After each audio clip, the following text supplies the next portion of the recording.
Hello, everyone, and thank you for joining us today on Women Have Needs Too.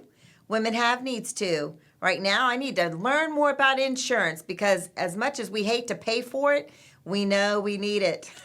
And we're here today with Angela Duncan with the Duncan Duo. She is an experienced real estate entrepreneur, broker, and investor for over a decade. Her path to becoming an insurance agency owner is different than most. She and her husband built one of the most successful real estate teams in the country within the RE/MAX brand, and they participated in the sales of more than $1.5 billion in real estate, selling thousands of properties and personally owning hundreds of homes. The Duncan Duo has been recognized as an Inc. 5000 fastest growing company, top 25 on real estate trends annual rankings, top 5 team within the RE/MAX system, and number 1 in Florida. Today, thank you, Angela, for joining us. Are you there? Thank you. Yes, I am. Thank you so much for that intro. That person sounds amazing. I want to meet her too. Oh, she's pretty amazing. She's pretty amazing. Thank you so much for taking time out of your busy day to be with us. Awesome. I am excited to be here. So tell us, how did you decide to go from real estate to insurance? Yes. My husband and I started our real estate company in 2007, and over the decade that we were working together, I had hired myself out of the company and thought I'd spend some time volunteering, which I absolutely love. But I really missed the business aspect of being, an entrepreneur. So we started brainstorming and talking about what could we do that wouldn't require me to kind of reinvent a whole new business, but kind of use what we have already existing. And so we looked at, your lender. We looked at insurance. We looked at property management. And I'm a numbers person. I love finance. I love teaching about numbers. I love teaching about finance, helping people save their money. So the insurance was just seemed like a great fit for us. So that's kind of how we started down that path to add insurance to, our companies that we own. It makes a lot of sense, to have the real estate, and then you can offer, the insurance as a bonus. I mean, and once somebody feels comfortable with you and they trust you, they know that you're going to give them the best, of what they need. Yes, and it doesn't hurt that my name and face is still on the real estate brand. So when I'm reaching out to those clients directly, there's already a little bit of trust there. But at the same time, I do want to take care of our clients. I want to provide great service for them. And that, some of that same values that we have in the real estate side is important for us on the insurance as well. Well, your face isn't only on the brand, but it's also on the billboards. I see the billboards all over the place. I Yes, love it's it. great branding and it's great for our company. It does keep us very busy. So I'm grateful for that. We've got almost 50 people that work within our companies. If it helps create, wealth and income for them, then I'll happily do it. No kidding. And I love the fact that you believe and you contribute to the community. You love giving back to the community. That's huge. Yes, both my husband and I had very humble upbringings. I lived in Section 8 housing. My mom was on welfare at one point. So for me, it's very important that, God blessed us. We have talents and we utilize those strengths to give back to our community. We do mentorship programs. I sit on a couple of local charity boards. We do donate a lot. We get our team involved in activities with those charities and, just kind of teaching them as well to just be charitable to this community that has provided us with so much. I love it. Never forget, right? We'll have to do a Yes. whole nother show on you moving from Section 8 housing to getting your face on a billboard. Yes. So let's talk about insurance. I mean, we all know that we hate paying for that insurance because sometimes we don't ever get to take advantage of it. It could be 10 years that we've been paying into something, right? I'm just playing devil's advocate here, Angela, because I know how important insurance is because I have had to use it for certain things. And, the 10 years do go by and you're thinking, oh my gosh, all that money. But here the thing is that it saves you money in the long run and you want to protect yourself, your investment, and your family. Am I putting words in your mouth? No, you're absolutely correct. It is. It's you. We hate paying for it, but once we need it, then we're grateful that we paid for it. And it's tough in Florida, especially, these past couple years, we've had some very active hurricane seasons. We saw Irma in 2017, so I am just now feeling the rate increases for all of our carriers from all of those claims that were paid out. I mean, Irma just sat on our state and really, devastated a lot of families. Yeah, she didn't And go then anywhere. 2020, yeah, we had the most named hurricanes in 2020. So we're just going to continue to see those rate rises, and I know it's awful and it's tough financially for a lot of Yeah. people, but just helping them, explaining the process, figuring out what their needs are, making sure the insurance is placed properly for them, and then just shopping it around as much as possible to see what we can do. So, what are the things that somebody needs to look for when they're looking for the insurance? And let's discuss the types of insurance we're talking about as well, because I know you do just more than one type of insurance. Yep. So, usually my first stop is the homeowner's insurance, because if they're under contract with the real estate team, they're buyers, right? So that's their first concern, is getting homeowners insurance. And some things we kind of look at. We want to make sure that the insurance has enough coverage to rebuild the home should they actually need that. Sometimes insurance agents are looking to cut price, so they're taking out features from insurance policies. We want to make sure, like, do we have enough coverage for your personal belongings? What kind of deductible are you comfortable paying for if you actually had a claim? It can range from 500 to $5,000 or $10,000. So want to make sure that that's correct. We have a lot of older homes in Tampa, so making sure that water coverage is concluded. Like if you have a pipe that bursts inside your wall, you may not be covered for that. Some of the carriers exclude that because the homes are a little bit older and the piping is a little bit older. So just kind of going through that thought process with the client to figure out, not only are we educating them on what insurance is, it's not an exciting topic, but you should at least know some of the basics. And then figuring out what's the right needs for the client. For us, that's most important at the end of the day. Is insurance something that needs to be reevaluated at the end of each year? Or is it something you just, oh, this is what I had last year, let's just renew it, and that's what we need? Yeah, it depends on the client. If you have any life-changing events, for example, did you put in a new pool or a new roof? Then some of those things are important for us to review. Did you get married? Do you have children living in the home? Now, do you have a 16-year-old that's now driving? Those are all different life events that we always like to reevaluate the insurance at that time. But, if you do see a significant rate increase when that renewal comes through, then we definitely want to at least take the opportunity to review what you have currently and see if there's something better out there that we can find. What do you see as some of the most common mistakes when it comes to insuring property and personal belongings? I think most people are just looking for the cheapest rate, and that's not always the best for the client. And then understanding, we have Citizens Insurance in Florida, and that's a state-run program. So we really want to educate clients the difference between a state-run program and perhaps a private, insurance company. Citizens is supposed to be the last resort, but a lot of times we often use them because they are the best price sometimes for an older home, especially. But really just kind of going over all of those things with the client so that we can ensure that not only the home is properly covered, but, are we looking at flood insurance? 25% of our claims come from X zones, and those are the zones that the lender does not require you to have flood insurance. And I think clients often think, well, I'm not in a flood zone. Well, the entire state of Florida is in a flood zone. So yes, we all are there, just kind of explaining all of that to the client and then letting them make the decision at the end of the day. So X zones are need to be covered as well. Yeah, I say if you live in Florida, you should be covered because most times, a hurricane doesn't pick or choose the flood zones. They're going to hit the entire state. I remember I have a friend that used to live out in Houston, so she still has a lot of friends out in Houston. And when one of those hurricanes, I can't remember which one because poor Houston got hit a few times, but one of those hurricanes that came through, the people up in the higher plains where nothing ever came their way, the water just kept rising. And it kept, I think there was maybe a river or something nearby. I can't remember now the details of it. But I just remember that they were on higher ground and, well off the coast. And they had flooding up half their walls. Right. You And those know, are usually the people that don't buy insurance because they think it'll never they're happen to safe. me, but when it does, Yeah. right?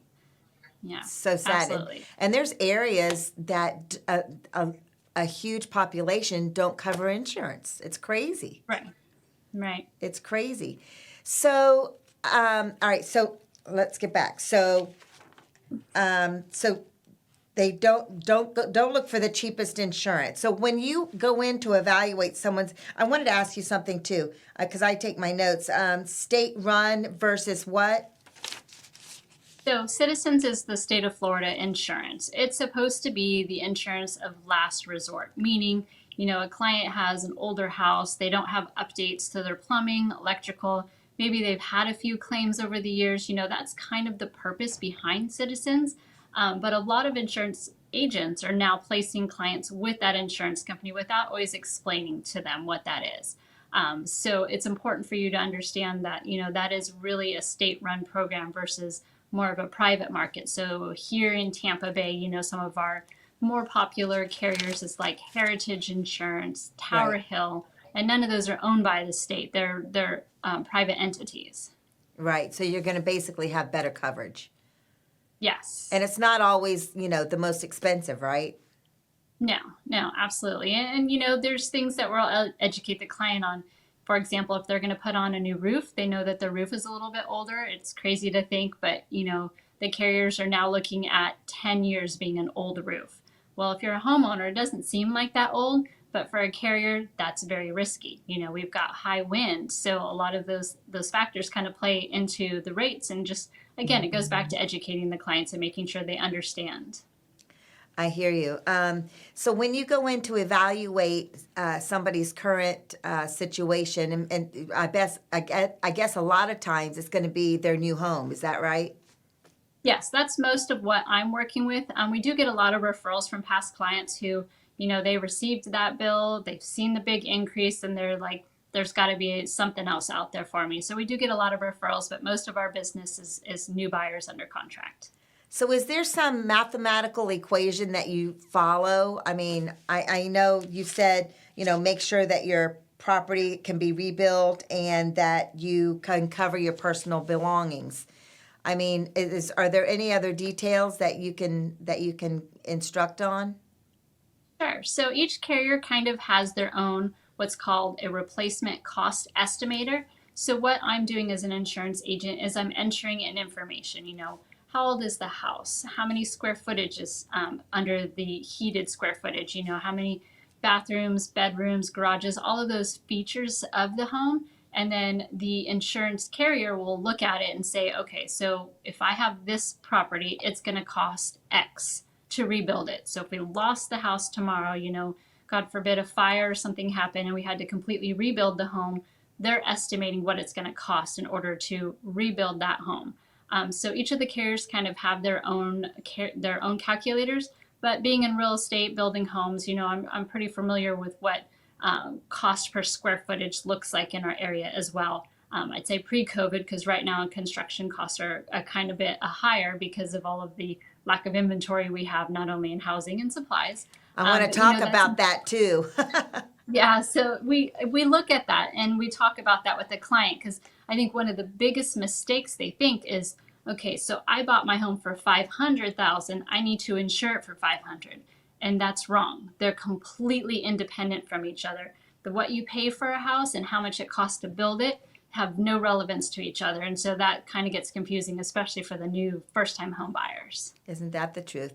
So let's go ahead and talk about, unless you have any more tips for people about insurance. Do you have any more tips about insurance, is what to look for? No, And I think we covered a broad range of topic. Good, because I would like to touch on the effects of COVID and the housing market and insurance. I mean, how has that affected things, and what should people be looking at, in the coming year, opposed to last year? How have things been affected? Yeah, so I mean, we get a question a lot. People might own a home now. Maybe they're looking either to downsize or they're looking to go bigger. And here in the Tampa Bay area, we just don't have inventory for most home buyers. So that's been the biggest struggle. And also, new construction hasn't been able to build as quickly because we have a lack of supplies, right? If you think about COVID, everything's shut down. So you're not making, PVC piping, you're not making drywall. All of those companies had to shut down and stop production. So now we've got a huge demand and a lack of inventory, which is just driving our prices astronomically high for a lot of people.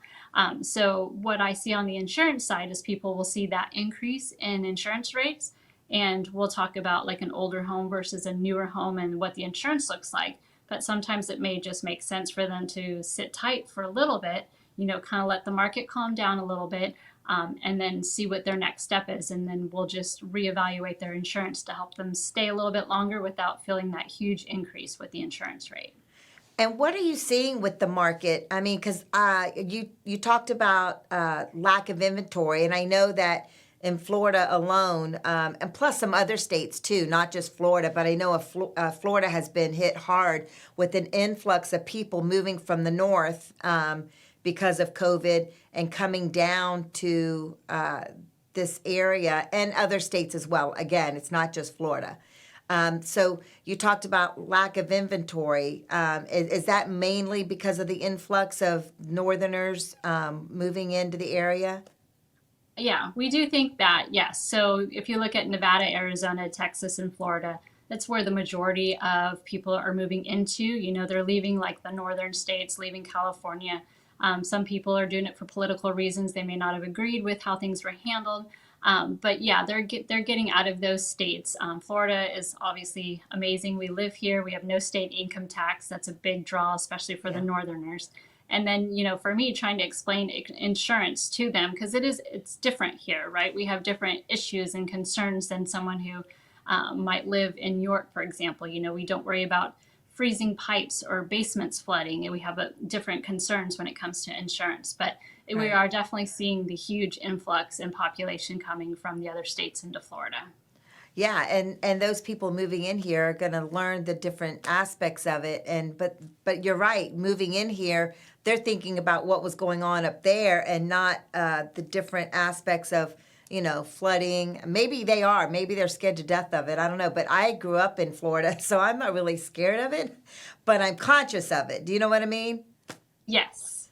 Yeah, and I'll say the people moving from out of state here understand from, they'll watch TV, right? We've got hurricane season, they see all this flooding. So for me, a flood insurance product, they're more likely to agree to.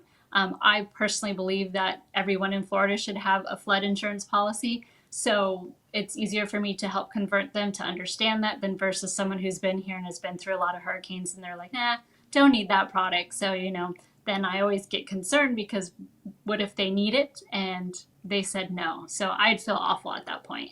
Right. Yeah, I hear you. It's so interesting. So can we talk about the housing market and what you see? What are they, whoever they are, what are they predicting for the upcoming, year that we have ahead of us? Yeah, I don't think one of the biggest factors for us is going to be interest rates. And I don't think that the government is going to do much with that in the next year. They may look at increasing it slightly. But as long as the interest rates stay low, then we'll continue to see that rise with the population growing here in Florida.